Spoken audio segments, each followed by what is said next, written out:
वसुते वसुतं देवं कंसचाणूरमर्दनं देवकी परमानन्दं कृष्णं वन्दे जगद्गुरुं कृष्णं वन्दे जगद्गुरुं। जय श्री राधे कृष्ण। दोस्तों, आपका मेरे YouTube चैनल ज्ञान की गंगा में स्वागत है। श्रीमद् भागवत महापुराण के पिछले अध्याय में हमने देखा था कि महाराज युधिष्ठिर अपशकुनों को देखकर भयभीत हो जाते हैं और वे चिंतित होते हैं कि अर्जुन को जब उन्होंने द्वारकापुरी भेजा था तो वहाँ के क्या हाल है। जब अर्जुन द्वारका से वापस आते हैं तब उनसे वे पूछते हैं कि द्वारका में सभी जनों की क्या खैर खबर है। अब इसके आगे की कथा हम आज के अध्याय में श्रवण करेंगे। जय श्री राधे कृष्ण। ओम नमो भगवते वासुदेवाय नमः। 15वां अध्याय। कृष्ण विरह व्यथित पांडवों का परीक्षित को राज्य देकर स्वर्ग से धारना। सुत जी कहते हैं, भगवान श्री कृष्ण के प्यारे सखा अर्जुन एक तो पहले से ही श्री कृष्ण विरह से कुश हो रहे थे। उस पर राजा युधिष्ठिर ने उनकी उषादग्रस्त मुद्रा देखकर उसके विषय में कई प्रकार की आशंकाएं करते हुए प्रश्नों की झड़ी लगा दी। शोक से अर्जुन का मुख और हृदय कमल सूख गया था, चेहरा फीका पड़ गया था और वे उन्हीं भगवान श्री कृष्ण के ध्यान में ऐसे डूब रहे थे कि बड़े भाई के प्रश्नों का कुछ भी उत्तर न दे सके। श्री कृष्ण के आंखों से ओझल हो जाने के कारण वे बढ़ी हुई प्रेम जनित उत्कंठा के परवश हो रहे थे। रथ हाँकने टहलने आदि के समय भगवान ने उनके साथ जो मित्रता, हृदयता और प्रेम से भरे हुए व्यवहार किए थे उनकी याद पर याद आ रही थी। बड़े कष्ट से उन्होंने अपने शोक का वेग रोका, हाथ से नेत्रों के आंसू पोंछे और फिर रुंधे हुए गले से अपने भाई महाराज युधिष्ठिर से कहा। अर्जुन बोले, महाराज, मेरे ममेरे भाई अथवा अत्यंत घनिष्ठ मित्र का रूप धारण कर श्री कृष्ण ने मुझे ठग लिया। मेरे जिस प्रबल पराक्रम से बड़े बड़े देवता भी आश्चर्य में डूब जाते थे उसे श्री कृष्ण ने मुझसे छीन लिया। जैसे यह शरीर प्राण से रहित होने पर मृतक कहलाता है, वैसे ही उनके क्षण भर के वियोग से यह संसार अप्रिय दिखने लगता है। उनके आश्रय से द्रौपदी स्वयंवर में राजा द्रुपद के घर आए हुए कामोन्मत्त राजाओं का तेज मैंने हरण कर लिया। धनुष पर बाण चढ़ाकर मत्स्यवेद किया और इस प्रकार द्रौपदी को प्राप्त किया था। उनकी सन्निधि मात्र से मैंने समस्त देवताओं के साथ इंद्र को अपने बल से जीतकर अग्निदेव को उनकी तृप्ति के लिए खांडव वन का दान कर दिया और मैं दानव की निर्माण की हुई अलौकिक कला कौशल से युक्त मायामयी सभा प्राप्त की और आपके यज्ञ में सब ओर से आकर राजाओं ने अनेकों प्रकार की भेंट समर्पित की। 10,000 हाथियों की शक्ति और बल से संपन्न आपके इन छोटे भाई भीमसेन ने उन्हीं की शक्ति से राजाओं के सिर पर पैर रखने वाले अभिमानी जरासंध का वध किया था। तदनंतर उन्हीं भगवान ने उन बहुत से राजाओं को मुक्त किया जिनको जरासंध ने महाभैरव यज्ञ में बलि चढ़ाने के लिए बंदी बना रखा था। उन सब राजाओं ने आपके यज्ञ में अनेकों प्रकार के उपहार दिए थे। महारानी द्रौपदी राजसूय यज्ञ के महान अभिषेक से पवित्र हुई। अपने उन सुंदर केशों को जिन्हें दुष्टों ने भरी सभा में छूने का साहस किया था बिखेर कर तथा आंखों में आंसू भरकर जब श्री कृष्ण के चरणों में गिर पड़ी तब उन्होंने उनके सामने उनके उस घोर अपमान का बदला लेने की प्रतिज्ञा करके उन दूतों की स्त्रियों की ऐसी दशा कर दी कि वे विधवा हो गई और उन्हें अपने केश अपने हाथों से खोल देने पड़े। वनवास के समय हमारे वैरी दुर्योधन के षड्यंत्र से 10,000 शिष्यों को साथ बिठाकर भोजन कराने वाले महर्षि दुर्वासा ने हमें दुस्तर संकट में डाल दिया था। उस समय उन्होंने द्रौपदी के पात्र में बची हुई शाक की एक पत्ती का भोग लगाकर हमारी रक्षा की। उनके ऐसा करते ही नदी में स्नान करती हुई मुनि मंडली को ऐसा प्रतीत हुआ मानो उनकी तो बात ही क्या, सारे त्रिलोक की तृप्ति हो गई है। उनके प्रताप से मैंने युद्ध में पार्वती सहित भगवान शंकर को आश्चर्य में डाल दिया था तथा उन्होंने मुझको अपना पशुपात नामक अस्त्र दिया। साथ ही दूसरे लोकपालों ने भी प्रसन्न होकर अपने अपने अस्त्र मुझे दिए। और तो क्या, उनकी कृपा से मैं इसी शरीर से स्वर्ग में गया और देवराज इंद्र की सभा में उनके बराबर आधे आसन पर बैठने का सम्मान मैंने प्राप्त किया। उनके आग्रह से जब मैं स्वर्ग में ही कुछ दिनों तक रह गया, तब इंद्र के साथ समस्त देवताओं ने मेरी इन्हीं गांडीव धारण करने वाली भुजाओं का निवात कवच आदि दैत्यों को मारने के लिए आश्रय लिया। महाराज, यह सब जिनकी महती कृपा का फल था, उन्हीं पुरुषोत्तम भगवान श्री कृष्ण ने मुझे आज ठग लिया। महाराज, कौरवों की सेना भीमसेन, द्रोण आदि अजेय महात्माओं से पूर्ण अपार समुद्र के समान दुस्तर थी, परंतु उनका आश्रय ग्रहण करके अकेले ही रथ पर सवार हो मैं उसे पार कर गया। उन्हीं की सहायता से आपको याद होगा, मैंने शत्रुओं से राजा विराट का सारा गोधन तो वापस ले ही लिया, साथ ही उनके सिरों पर से चमकते हुए मणिमय मुकुट तथा अंगों के अलंकरण छीन लिए। भाई जी, कौरवों की सेना भीष्म, कर्ण, द्रोण, शल्य तथा अन्य बड़े बड़े राजाओं और क्षत्रिय वीरों के रथों से शोभायमान थी। उसके सामने मेरे आगे आगे चलकर वे अपनी दृष्टि से ही उन महारथी युद्धपतियों की आयु, मन, उत्साह और बल को छीन लिया करते थे। द्रोणाचार्य, भीष्म, कर्ण, भूरिश्रवा, सुशर्मा, शल्य, जयद्रथ और बाहिकी आदि वीरों ने मुझ पर अपने कभी न चूकने वाले अस्त्र चलाए थे, परंतु जैसे हिरण्यकश्यपु आदि दैत्यों के अस्त्र शस्त्र भगवत भक्त प्रहलाद का स्पर्श नहीं करते थे, वैसे ही उनके शस्त्रास्त्र मुझे छू तक नहीं सके। यह श्री कृष्ण के भुजदंडों की छत्र छाया में रहने का ही प्रभाव था। श्रेष्ठ पुरुष संसार से मुक्त होने के लिए जिनके चरण कमलों का सेवन करते हैं, अपने आप तक को दे डालने वाले उन भगवान को मुझ दुर्बुद्धि ने सारथी तक बना डाला। आह, जिस समय मेरे घोड़े थक गए थे और मैं रथ से उतरकर पृथ्वी पर खड़ा था, उस समय बड़े बड़े महारथी शत्रु भी मुझ पर प्रहार न कर सके, क्योंकि श्री कृष्ण के प्रभाव से उनकी बुद्धि मारी गई थी। महाराज, माधव के उन्मुक्त और मधुर मुस्कान से युक्त विनोद भरे एवं हृदय स्पर्शी वचन और उनका मुझे पार्थ, अर्जुन, सखा, कुरुनंदन आदि कहकर पुकारना मुझे याद आने पर मेरे हृदय में उथल पुथल मचा देते हैं।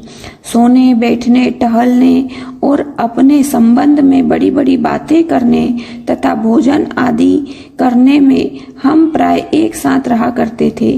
किसी किसी दिन मैं व्यंग से उन्हें कह बैठता था, मित्र, तुम तो बड़े सत्यवादी हो। उस समय भी वे महापुरुष अपनी महानुभावता के कारण जैसे मित्र अपने मित्र का और पिता अपने पुत्र का अपराध सह लेता है, उसी प्रकार मुझ दुर्बुद्धि के अपराधों को सह लिया करते थे। महाराज, जो मेरे सखा प्रिय मित्र नहीं मेरे हृदय ही थे, उन्हीं पुरुषोत्तम भगवान से मैं रहित हो गया हूँ। भगवान की पत्नियों को द्वारका से अपने साथ ला रहा था, परंतु मार्ग में दुष्ट गोपों ने मुझे एक अबला की भांति हरा दिया और मैं उनकी रक्षा नहीं कर सका। वही मेरा गांडीव धनुष है, वे ही बाण है, वही रथ है, वही घोड़े हैं और वही मैं रथी अर्जुन हूँ, जिसके सामने बड़े बड़े राजा लोग सिर झुकाया करते थे। श्री कृष्ण के बिना ये सब एक ही क्षण में नहीं के समान सार शून्य हो गए। ठीक उसी तरह जैसे भस्म में डाली हुई आहुति, कपट भरी सेवा और ऊपर से बोया हुआ बीज व्यर्थ जाता है। राजन, आपने द्वारकावासी अपने जिस सुहृद संबंधियों की बात पूछी है। वे ब्राह्मणों के शापवश मोहग्रस्त हो गए और वारुणी मदिरा के पान से मंदोन्मत्त होकर अपरिचितों की भांति आपस में ही एक दूसरे से भिड़ गए हैं और घूसों से मारपीट करके सबके सब नष्ट हो गए। उनमें से केवल 4-5 ही बचे हैं। वास्तव में यह सर्वशक्तिमान भगवान की ही लीला है कि संसार के प्राणी परस्पर एक दूसरे का पालन पोषण भी करते हैं और एक दूसरे को मार भी डालते हैं।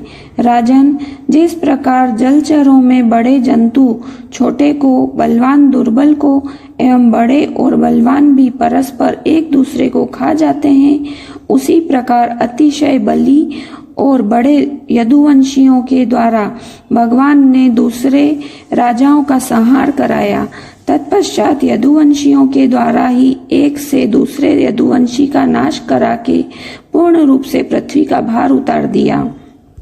भगवान श्री कृष्ण ने मुझे जो शिक्षाएं दी थी वे देश, काल और प्रयोजन के अनुरूप तथा हृदय के तापों को शांत करने वाली थी। स्मरण आते ही वे हमारे चित्त का हरण कर लेती है। सुत जी कहते हैं, इस प्रकार प्रगाढ़ प्रेम से भगवान श्री कृष्ण के चरण कमलों का चिंतन करते करते अर्जुन की चित्तवृत्ति अत्यंत निर्मल और प्रशांत हो गई। उनकी प्रेममयी भक्ति भगवान श्री कृष्ण के चरण कमलों के अहिर्निश चित्त में अत्यंत बढ़ गई। भक्ति के वेग ने उनके हृदय को मत कर उसमें से सारे विकारों को बाहर निकाल दिया। उन्हें युद्ध के प्रारंभ में भगवान के द्वारा उपदेश किया हुआ गीता ज्ञान पुनः स्मरण हो गया, जिसकी काल के व्यवधान और कर्मों के विस्तार के कारण प्रमादवश कुछ दिनों के लिए विस्मृति हो गई थी। ब्रह्म ज्ञान की प्राप्ति से माया का आवरण भंग होकर गुणातीत अवस्था प्राप्त हो गई। द्वैत का संशय निवृत्त हो गया। सूक्ष्म शरीर भंग हुआ। वे शोक एवं जन्म मृत्यु के चक्र से सर्वथा मुक्त हो गए। भगवान के स्वधाम गमन और यदुवंश के संहार का वृत्तांत सुनकर निश्चल मति युधिष्ठिर ने स्वर्गारोहण का निश्चय किया। कुंती ने भी अर्जुन के मुख से यदुवंशियों के नाश और भगवान के स्वधाम गमन की बात सुनकर अनन्य भक्ति से अपने हृदय को भगवान श्री कृष्ण में लगा दिया और सदा के लिए इस जन्म मृत्यु रूप संसार से अपना मुंह मोड़ लिया। भगवान श्री कृष्ण ने लोक दृष्टि में जिस यादव शरीर से पृथ्वी का भार उतारा था उसका वैसे ही परित्याग कर दिया, जैसे कोई कांटे से कांटा निकाल कर फिर दोनों को फेंक देते हैं। भगवान की दृष्टि में दोनों ही समान थे। जैसे वे नट के समान मत्स्य आदि रूप धारण करते हैं और फिर उनका परित्याग कर देते हैं, वैसे ही उन्होंने जिस यादव शरीर से पृथ्वी का भार दूर किया था उसे त्याग भी दिया। जिसकी मधुर लीलाएं श्रवण करने योग्य है, उन भगवान श्री कृष्ण ने जब अपने मनुष्य के से शरीर से इस पृथ्वी का परित्याग कर दिया, उसी दिन विचारहीन लोगों को अधर्म में फंसाने वाला कलयुग आ धमका। महाराज युधिष्ठिर से कलयुग का फैलना छिपा न रहा। उन्होंने देखा देश में, नगर में, घरों में और प्राणियों में लोभ, असत्य, छल, हिंसा आदि अधर्मों की बढ़ती हो गई है। तब उन्होंने महाप्रस्थान का निश्चय किया। उन्होंने अपने विनयी पुत्र परीक्षित को, जो गुणों के में उन्हीं के समान थे, समुद्र से गिरी हुई पृथ्वी के सम्राट पद पर हस्तिनापुर में अभिषिक्त किया। उन्होंने मथुरा में शूर सेनाधिपति रूप में अनिरुद्ध के पुत्र वज्र का अभिषेक किया। इसके बाद समर्थ युधिष्ठिर ने प्रजापत्य यज्ञ करके आह्वानी आदि अग्नियों को अपने में लीन कर दिया, अर्थात गृहस्थाश्रम के धर्म से मुक्त होकर उन्होंने संन्यास ग्रहण किया। युधिष्ठिर ने अपने सब वस्त्राभूषण वहीं छोड़ दिए एवं ममता और अहंकार से रहित होकर समस्त बंधन काट डाले। उन्होंने दृढ़ भावना से वाणी को मन में, मन को प्राण में, प्राण को अपान में और अपान को उसकी क्रिया के साथ मृत्यु में तथा मृत्यु को पंचभूतमय शरीर में लीन कर लिया। इस प्रकार शरीर को मृत्यु रूप अनुभव करके उन्होंने उसे त्रिगुण में फैला दिया। त्रिगुण को मूल प्रकृति में, सर्व कारण रूपा प्रकृति को आत्मा में और आत्मा को अविनाशी ब्रह्म में विलीन कर दिया। उन्हें यह अनुभव होने लगा कि यह संपूर्ण दृश्य प्रपंच ब्रह्म स्वरूप है। इसके पश्चात उन्होंने शरीर पर चीर वस्त्र धारण कर लिया, अन्न जल का त्याग कर दिया, मौन ले लिया और केश खोलकर बिखेर लिए। वे अपने रूप को ऐसा दिखाने लगे जैसे कोई जड़ उन्मत्त या पिशाच हो। फिर वे बिना किसी की बाट देखे तथा बहरे की तरह बिना किसी की बात सुने घर से निकल पड़े, हृदय में उस पर ब्रह्म का ध्यान करते हुए जिसको प्राप्त करके फिर लौटना नहीं होता।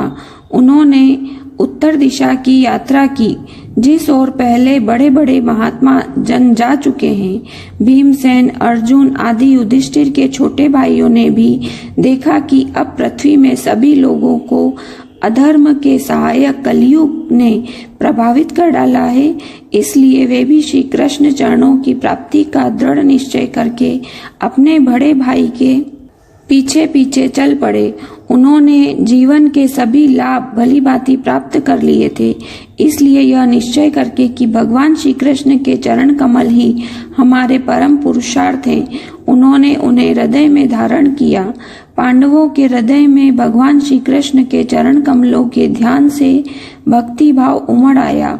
उनकी बुद्धि सर्वथा शुद्ध होकर भगवान श्री कृष्ण के उस सर्वोत्कृष्ट रूप में अनन्य भाव से स्थिर हो गई, जिसमें निष्पाप पुरुष ही स्थिर हो पाते हैं। फलतः उन्होंने अपने विशुद्ध अंतःकरण से स्वयं ही वह गति प्राप्त की जो विषयासक्त दुष्ट मनुष्यों को कभी प्राप्त नहीं हो सकती। संयमी एवं श्री कृष्ण के प्रेमावेश में मुग्ध भगवन्मय विदुर जी ने भी अपने शरीर को प्रभास क्षेत्र में त्याग दिया। उस समय उन्हें लेने के लिए आए हुए पितरों के साथ वे अपने लोक यमलोक को चले गए। द्रौपदी ने देखा कि अब पांडव लोग निरपेक्ष हो गए हैं, तब वे अनन्य प्रेम से भगवान श्री कृष्ण का ही चिंतन करके उन्हें प्राप्त हो गई।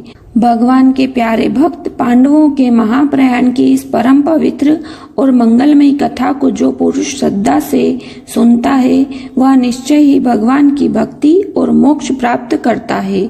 जय श्री राधे कृष्ण। श्री कृष्ण शरणम मम, श्री कृष्ण शरणम मम, श्री कृष्ण शरणम मम।